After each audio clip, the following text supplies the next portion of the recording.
YouTube के सभी दर्शकों को मेरा नमस्कार। आप सभी को राधे राधे, जय श्री कृष्ण।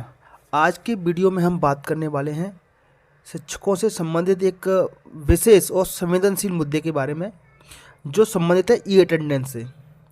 जैसा कि आप सभी को विदित होगा, शिक्षा विभाग ने सभी स्कूलों को बोल दिया है कि अब शिक्षक की अटेंडेंस हमारे शिक्षक ऐप के द्वारा ऑनलाइन लगाई जाएगी। तो इसी संबंध में एक कोर्ट केस दायर हुआ है, जबलपुर हाई कोर्ट में ये केस पहुंच चुका है। इसमें क्या है इस केस में और क्या कोर्ट का निर्णय आया है, इस वीडियो में पूरा जानेंगे। ये केस दायर हुआ है 1 अगस्त 2025 को, जिसका रिट पिटीशन नंबर यहाँ पर आप देख सकते हो 30-874 है। और इसके जस्टिस जो सुनवाई कर रहे हैं वो मनिंदर सिंह भट्टी जी हैं। और 21 तारीख को इससे संबंधित एक ऑर्डर जारी कर दिया गया। 21 अगस्त को इससे संबंधित ऑर्डर आ गया है। अब इस ऑर्डर में क्या है और किस वजह से शिक्षकों ने ये केस लगाया था। अनूपपुर जिला सीईओ जो हैं, वहाँ से एक आदेश जारी हुआ था कि सभी शिक्षकों का वेतन, जितने भी कर्मचारी हैं उन सभी कर्मचारियों को वेतन ई अटेंडेंस के आधार पर दिया जाएगा। तो इस आदेश को चैलेंज करते हुए हमारे दो शिक्षक साथी श्री भगवती प्रसाद तिवारी जी और चंद्र प्रसाद तिवारी जी, ये जो भगवती प्रसाद तिवारी जी हैं ये प्राइमरी शिक्षक हैं government primary school Latar district Anuppur ज़िले से। इसके साथ साथ ही जो चंद्र प्रसाद जी हैं वो इंचार्ज प्रिंसिपल हैं, प्रभारी प्रिंसिपल हैं ये government higher secondary school Latar district Anuppur, same school से ये दोनों। तो इन्होंने केस दायर किया है और इन्होंने जिसको पार्टी बनाया है, प्रतिवादी बनाया है, वो है the state Madhya Pradesh secretary general Vallabh Bhavan, मतलब डीपीआई है ना, स्कूल शिक्षा विभाग को उन्होंने पार्टी बनाया है। इसके साथ साथ में कमिश्नर ट्राइबल अफेयर्स, जनजाति कार्य विभाग के कमिश्नर को पार्टी बनाया गया है। इसके साथ साथ में इन्होंने कलेक्टर डिस्ट्रिक्ट अनूपपुर जिले के जो जिलाधीश हैं, कलेक्टर साहब हैं, उनको भी पार्टी बनाया है। Assistant commissioner tribal assistant commissioner को पार्टी बनाया है अनूपपुर जिले के। चीफ एग्जीक्यूटिव ऑफिसर जिला पंचायत डिस्ट्रिक्ट, जो सीईओ ने ऑर्डर जारी किया था कि सभी शिक्षकों का वेतन ई अटेंडेंस के आधार पर निकाला जाए, उनको भी इन्होंने पार्टी बनाया है। इनकी तरफ से जो पैरवी कर रहे हैं वकील साहब, एडवोकेट हैं महेश प्रसाद जी और बैजनाथ कुशवाहा जी।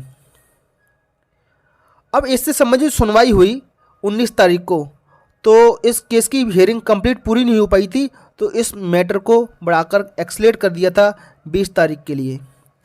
एक नया आदेश आता है जब 20 तारीख को इसकी सुनवाई होती है, तो फिर भी कुछ ज़्यादा काम की वजह से 20 से इस केस को 21 के लिए पोस्टपोन कर दिया जाता है। 21 तारीख में इस केस की पूरी सुनवाई होती है और जज साहब द्वारा ये ऑर्डर पारित किया जाता है। तो जान लेते हैं इस ऑर्डर में क्या कहा था। ये श्री महेश प्रसाद शुक्ला जी एडवोकेट है पिटिशनर की तरफ से। The council for petitioner contented that grievance of petitioner is regard communication. Short में आपको मुख्य चीज़ बता देता हूँ। जो चीफ एग्जीक्यूटिव ऑफिसर जिला पंचायत अनूपपुर हैं, इनके द्वारा एक आदेश जारी किया गया था किसके बारे में, drawing and disbursing officer of all government school, सभी स्कूलों की जो वेतन निकासी वाले अधिकारी हैं उनके लिए, to the district not refer the matter for approval by the said authority regard payment of salary, वेतन का निर्धारण मतलब वेतन की निकासी as per the payment is to be made after ensuring attendance of the concerned employee through e attendance. इसका तात्पर्य ये है कि बिना किसी की ई अटेंडेंस को देखे बगैर किसी का भी वेतन आहरण नहीं किया जाएगा, ऐसा आदेश जिला पंचायत सीईओ के द्वारा निकाला गया था, जो पिटिशनर ने बताया है। It is contented by the council for petitioner. तो इसको पिटिशनर ने, जो हमारे जो दो शिक्षक साथी उन्होंने चैलेंज किया है कोर्ट में। Various school are located at remote places. इनका कहना यह है कि बहुत सारे स्कूल रिमोट मतलब दूर के इलाके में, दूर दराज ग्रामीण या जंगली क्षेत्रों में है, रिमोट एरियाज में है। Having no facility for marking attendance, वहाँ पर अटेंडेंस मार्क करने की कोई भी सुविधा उपलब्ध नहीं है ऑफ द एम्प्लॉय के लिए। And even where facilities are available on account of technical glitch, इसके साथ साथ जहाँ पर फैसिलिटी है भाई नेटवर्क है, कोई दिक्कत नहीं है, लेकिन कुछ टेक्निकल ग्लिच आ जाता है, मोबाइल ख़राब हो जाए, कभी नेटवर्क नहीं पकड़ रहा है ना, कुछ ऐप प्रॉब्लम दे रही है, हमारे शिक्षक ऐप भी प्रॉब्लम देती है कभी कभार, उस पर लोड ज़्यादा हो जाता है, तो इस स्थिति में ई अटेंडेंस नहीं लग पाती है। E attendance facility can not be restored, therefore इसलिए some alternative management is required to be made, इसलिए कुछ अतिरिक्त उपाय किए जाएं। भाई जिसकी अटेंडेंस लग रही है वो ठीक है, जिसकी नहीं लग पा रही है उसके लिए कोई नया विकल्प दिया जाए। अकॉर्डिंगली अप्रीहेंडिंग द ऑफसोर्स केओटिक सिचुएशन, इस स्थिति से निपटने के लिए petitioner have approached the collector, इस स्थिति से निपटने के लिए जो पिटिशनर हैं, जो प्रिंसिपल साहब हैं और वो जो प्राइमरी शिक्षक थे तिवारी जी, उन्होंने एक आवेदन कलेक्टर अनूपपुर को भी दिया था।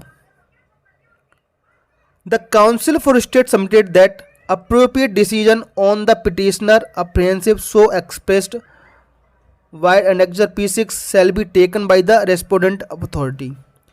अब इन्होंने कहा है, जो आपके जो कलेक्टर साहब हैं, ये लिखा है, the writ petition is disposed of with the direction to the collector, collector के लिए निर्देशित किया गया, अनूपपुर कलेक्टर के लिए, जो रेस्पोंडेंट नंबर 3 है, take a decision on petitioner's representation, इसके ऊपर एक निर्णय लें, कंटेंटेड एनेक्सर P6 डेटेड 19/7/2025, इसके आधार पर within a period of 30 days from the date of production, मतलब इस आदेश जो जारी हुआ है, इस आदेश की तिथि से 30 दिन के भीतर कोई उचित निर्णय लें, अप्रोप्रिएट डिसीजन लें इससे संबंधित, ताकि इस प्रकार की समस्याएं आगे पैदा ना हो। ठीक है, तो अब कलेक्टर साहब क्या आदेश निकालते हैं इसका हमें इंतजार रहेगा। 30 दिन के भीतर ये कोर्ट में फिर से पेश होंगे। तो ये इतनी सारी जानकारी इस आदेश के द्वारा कोर्ट ने कलेक्टर साहब से मांगी है। सभी शिक्षक साथियों, आपकी क्या राय है, क्या ई अटेंडेंस लागू होनी चाहिए या वास्तव में क्या क्या समस्याएं आती हैं ई अटेंडेंस लगाने में, है ना, और इसका क्या क्या अल्टरनेटिव होना चाहिए, क्या बीच का रास्ता कोई निकाला जा सकता है, तो आप कमेंट बॉक्स में हमें बता सकते हैं। इससे संबंधित और कोई जानकारी हमारे पास आती है तो आप तक मेरे द्वारा साझा की जाएगी। चलिए आज की वीडियो में इतना ही, फिर मिलेंगे, धन्यवाद।